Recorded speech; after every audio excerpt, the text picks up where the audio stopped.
And it's really good to see my poet peeps, and we chatted a little bit before. So I'm just delighted to be reading along with you tonight, Gauchi.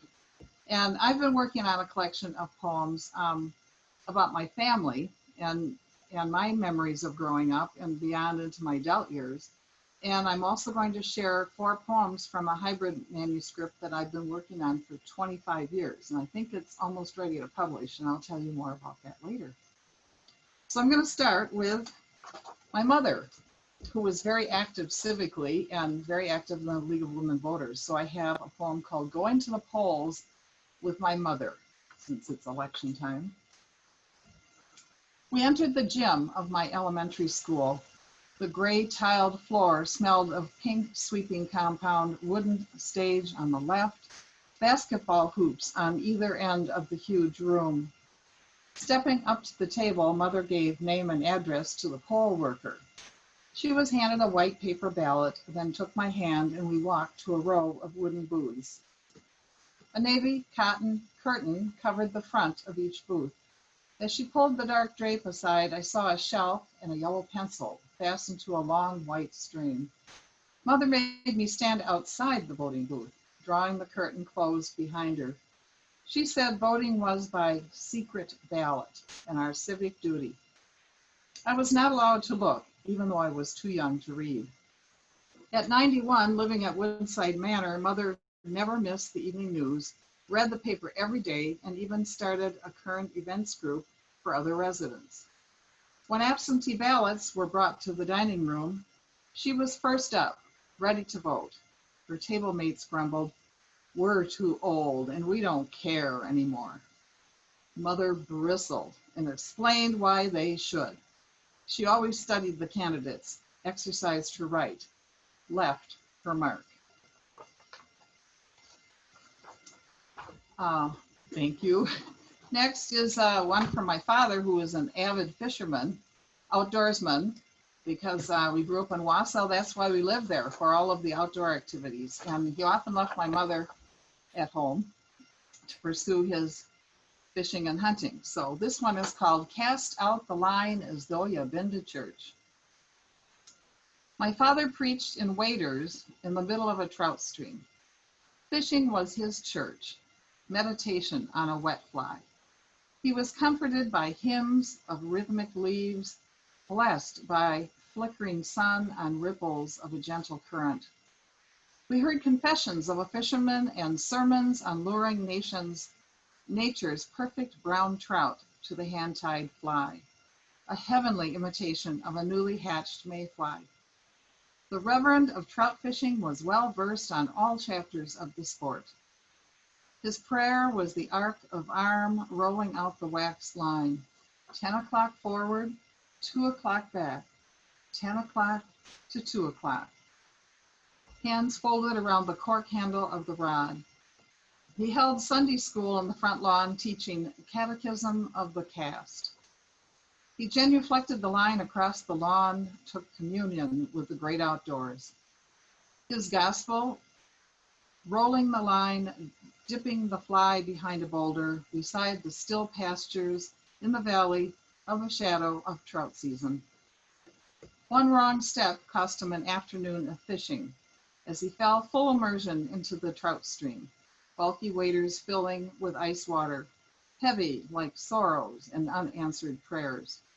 He clawed his way through the current to shallow water, pulled himself up on the bank, exhausted, breathing like he had just seen a ghost. He unstrapped the waders, slid them off, made his way to the car, shed the cold, wet clothes, started the engine, heater on full fury. He found only a spare red and black checked wool shirt in the trunk. He eagerly slipped on the vestment, buttoned it up to the neck. He vowed to drive the speed limit, concealing his naked secret. My father proceeded into town with one careful eye on the speedometer. He pulled up to the traffic light, piously preserving church pew composure. When he finally turned into the driveway, he looked left, then right, then he made a quick exit to the back door, locked, where he saw my mother working at the kitchen sink. He rapped on the door, begged to be let in. She saw only his plaid shirt in the window, motioned him to the front door. He pleaded again. She motioned again. Come around front. There knelt my father, wind blowing trout widow sins from his shirt tail, repenting at the back door.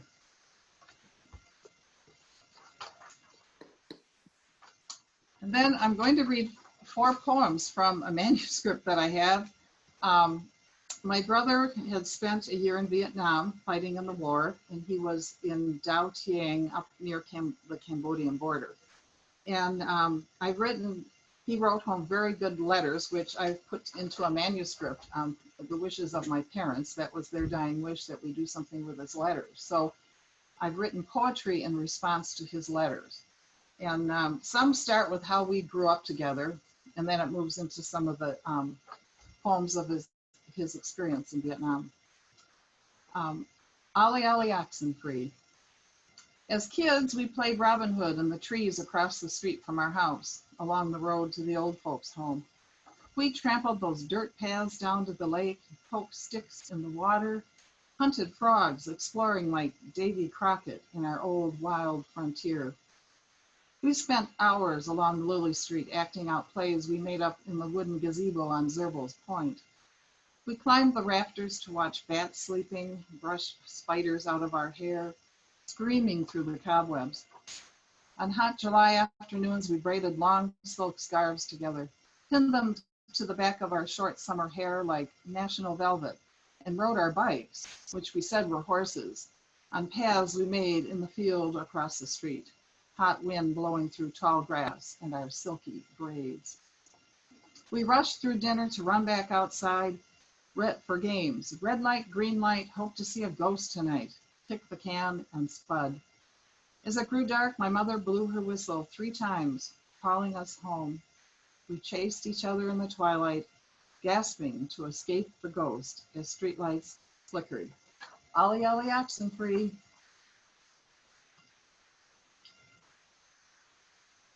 Thank you, thank you. So the next one is about my brother. And I have to tell you that an APC is an armored personnel carrier. It was like a tank that was used in the jungles where he was when he was in the army stationed up near Dao Tieng. This is called Pears. Growing up in the shadow of World War II, my brother grabs a pear from the green stamp fruit bowl, pulls the stem out with his teeth and pretends to throw it, making hand grenade blasting sounds. He arranges green army men on the floor for attack and retreat, plays war games in a foxhole dug into the empty lot next door. As a Boy Scout, he learns survival, camping out on weekend bivouacs. With Dad, he hunts pheasant, partridge, and sometimes deer. He becomes a good shot. Like his father, his uncle, and grandfather, he grows up to serve in the military. His draft number comes up at college graduation, 1967. After basic training, he flies off to Vietnam, barely prepared. He writes home of government-issue weapons that jam. They have no rain gear for monsoon season. My parents buy a rain suit and mail it to him. His letters tell of living in an APC as they sweep the jungle, bulldoze through rice paddies, dodging snipers and ambushes. Scouting and hunting skills keep him alive in that jungle.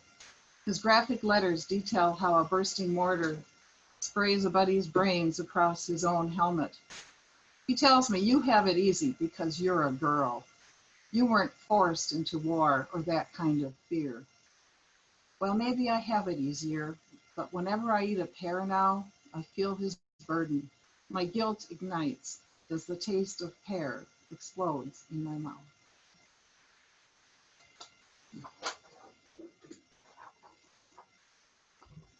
Okay, the next one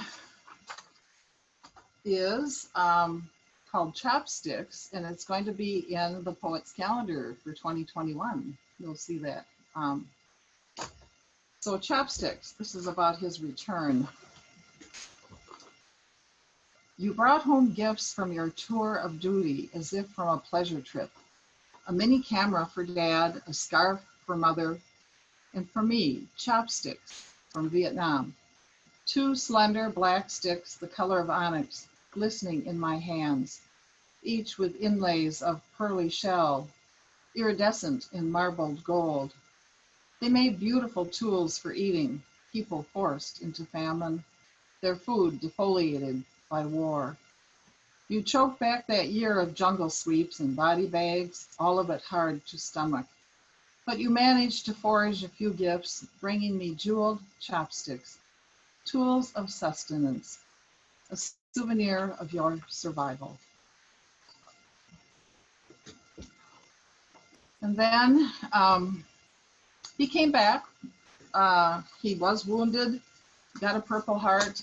He recovered, came back, was able to have a family, but he suffered horribly from PTSD, and he did not acknowledge it, and nobody talked about it back then in the 1970s. So he eventually, early in his 40s, he developed an Agent Orange related cancer, a very rare non-Hodgkin's lymphoma called Waldenstrom's macroglobulinemia, and it caused a protein buildup in his blood. And when his doctors couldn't figure out what it was, and he went to Mayo's, and it was the first patient they ever had who was young that had this illness. Usually it was something that happened to older people.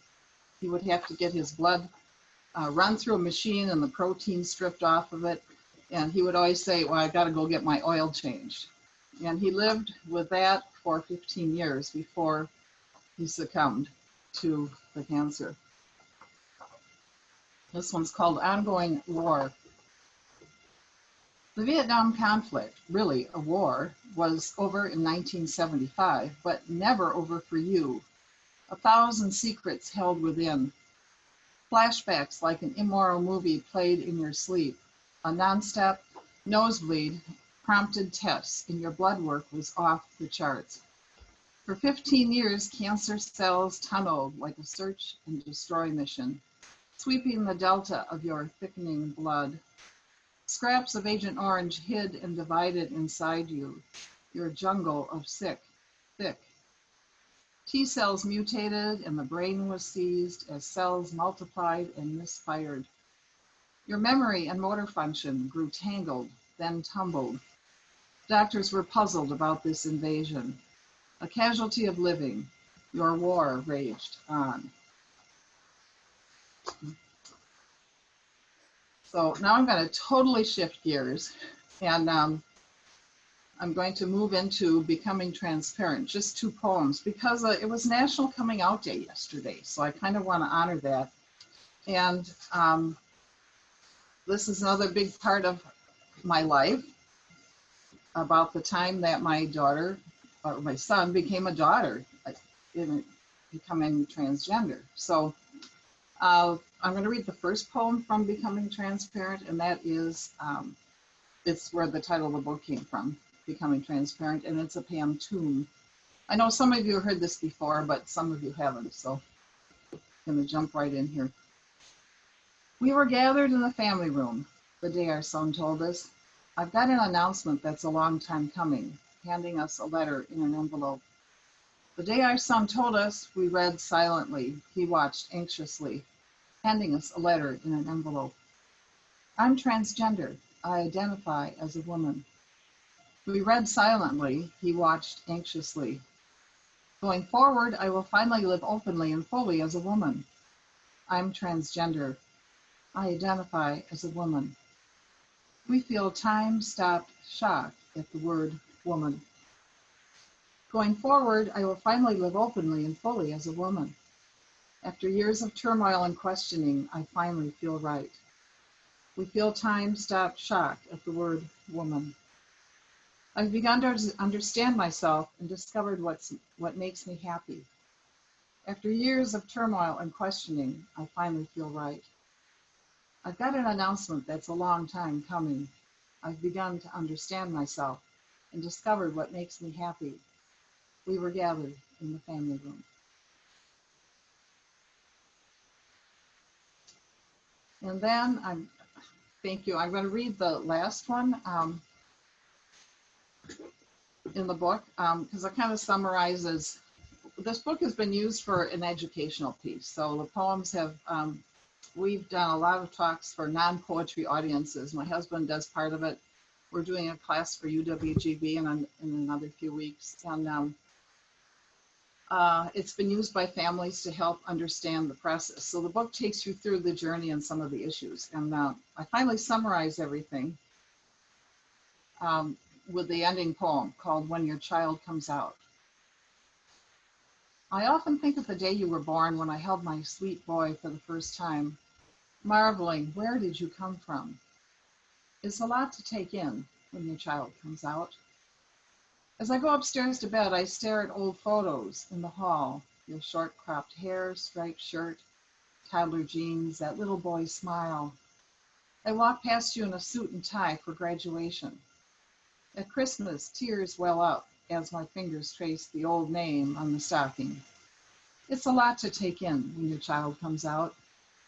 But now you walk with confidence, meet new people with ease, get together with women friends. Your skin is soft like pink on a peach. Your blue eyes sparkle, your childlike humor has returned, and your familiar expressions are back.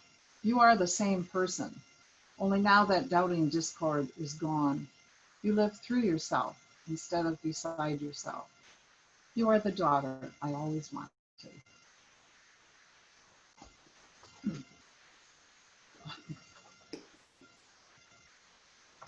Then moving along to a poem for my husband. This is for John, called Love Song.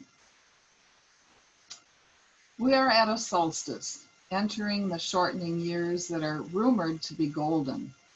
Oh, some are those days we paddle to the edge of summer light, across a mirror of lake under a traveling sun.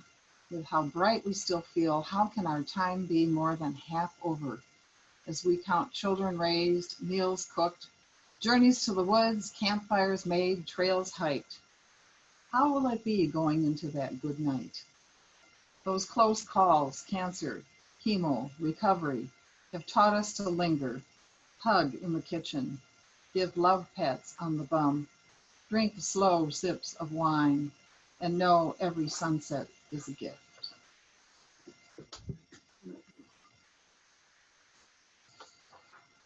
Okay, I'm gonna lighten things up a little. We needed to have, I gotta have a pandemic poem in here. So I was started to collect words last March, words we heard in the news. So they were common words, but they were put together in a new way. So this poem is going to be in the anthology that's coming up by WFOP in the Communication Connection Anthology. It's called Vocabulary Gone Viral. So here are some definitions. Community spread has nothing to do with bread or your lunch. Shelter in place does not refer to a rainy family camping trip. Airborne droplets are not skydivers in your backyard. Social distancing is not your awkward junior high dance class. Super spreader has nothing to do with agriculture. Contact tracing is not an art project. Flatten the curve is not a new workout program. And PPE is not what it sounds like. Self-isolation is just another writing day for poets. Caution fatigue is forgetting your mask and accidentally touching your face. Curbside pickup is now legal and often required. Virus graph is the best application of exponential since high school algebra. Zoonotic spillover. Did this plague jump to us from bats or chickens? Herd immunity, that day when most of us have been infected or inoculated. Homeschooled kids are now cool. Masks are a safety tool, not a criminal act. Zoom has nothing to do with speed or travel. Hangout and house party are not parties. Quarantine is not a chocolate drink, but a quarantini might offer temporary relief. New normal. Was there ever a normal? We are dying to hug our family and friends. And numbers have gone viral too. 14 days have become magic. 6 feet apart is better than 6 feet under. And everyone is counting new cases, counting tests, counting the dead, counting on a vaccine soon. Okay, I'm going to wrap up with kind of a comfort poem, and then I saved one for the very end if we do something after the open mic. So I don't know where we're at with that. So I'm going to read. This is a poem that I wrote to comfort myself, I guess, and it was in the Leaves of Peace anthology that